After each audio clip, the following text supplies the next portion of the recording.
Hi friends, இன்னைக்கு வீடியோல நம்ம செக்ஷன் 268ல ஒரு கேஸ்ல நம்ம பார்க்க போறோம். செக்ஷன் 268ல பிரைவேட் கம்பெனியை பத்தி ப்ரொவிஷன்ஸ் நம்ம பார்க்க போறோம். அதுல ஒரு கேஸ்ல நம்ம பார்க்க போறோம். ஓகேங்களா? ஓகே. சோ ஒரு பிரைவேட் கம்பெனி நீங்க ஸ்டார்ட் பண்ணனும்னா மினிமம் நம்பர் ஆஃப் மெம்பர்ஸ் வந்து 2 மெம்பர்ஸ் இருக்கணும். Maximum members is limited to 200 members. ஓகேங்களா?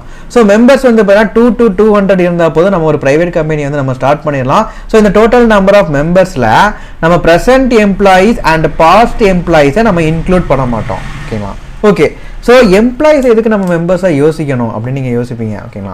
ஸோ எம்ப்ளாயிஸை பொறுத்த வரைக்கும் நம்ம வந்து இஎஸ்ஓபி ஸ்கீமில் ஒரு ஷேர் நம்ம அலாட் பண்ணியிருக்கிறோம். அவர் ஷேர் வாங்கியிருக்காரு அப்படின்னா அவர் எம்ப்ளாயி ப்ளஸ் அவர் ஷேர் ஹோல்டராக மாறிடுவார். ஓகேங்களா? ஸோ அப்படி ஒரு எம்ப்ளாயியை நம்ம மெம்பர்ஸை எடுத்துக்க கூடாது. கிளியரா? அவர் ப்ரெசென்ட் எம்ப்ளாயிஸ். பாஸ்ட் எம்ப்ளாயிஸ் அப்படின்னா போன வருஷம் எம்ப்ளாயியாக இருந்திருக்காரு, போன வருஷம் அவருக்கு ஷேர் அலாட்மெண்ட் பண்ணியிருக்கிறோம், இப்போ அவர் ரிசைன் பண்ணி போயிட்டாரு. ஓகேங்களா? ரிசைன் பண்ணி போனாலுமே அவர் கையில் அந்த ஷேர் இருக்குது, அவர் ஷேர் ஹோல்டர் தான். ஓகேங்களா?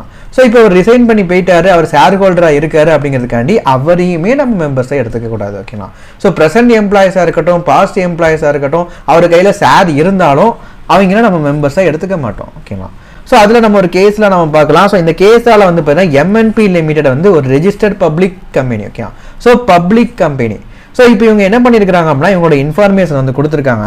டேரக்டர்ஸ் அண்ட் ரிலேட்டிவ் வந்து மொத்தம் 18 மெம்பர்ஸ் இருக்கிறாங்க. ஸோ மெம்பர்ஸ் லிஸ்ட்டில் நம்ம எடுத்துக்கலாம். எம்ப்ளாயீஸ் வந்து ஒரு 26 மெம்பர்ஸ் இருக்கிறாங்க. ஸோ எம்ப்ளாயீஸை நம்ம எடுத்துக்க மாட்டோம், ப்ரெசென்ட் எம்ப்ளாயீஸை. And ex employees shares were allotted during employment. Ex எம்ப்ளாயீஸ்னா பாஸ்ட் எம்ப்ளாயீஸ். ஓகேங்களா? அவங்க எம்ப்ளாய்மெண்ட்டில் இருக்கிறப்போ அவங்க நேமுக்கு ஒரு ஷேர் அலாட்மெண்ட் பண்ணியிருந்திருக்கோம். இப்போ அவங்க எம்ப்ளாய்மெண்ட்டில் இல்லை. ஸோ மெம்பர்ஸை எடுத்துக்கலாமான்னு கேட்டிங்கன்னா எடுத்துக்க கூடாது. பாஸ்ட் எம்ப்ளாயிஸை நம்ம எடுத்துக்க கூடாது. ஓகேங்களா? ஓகே.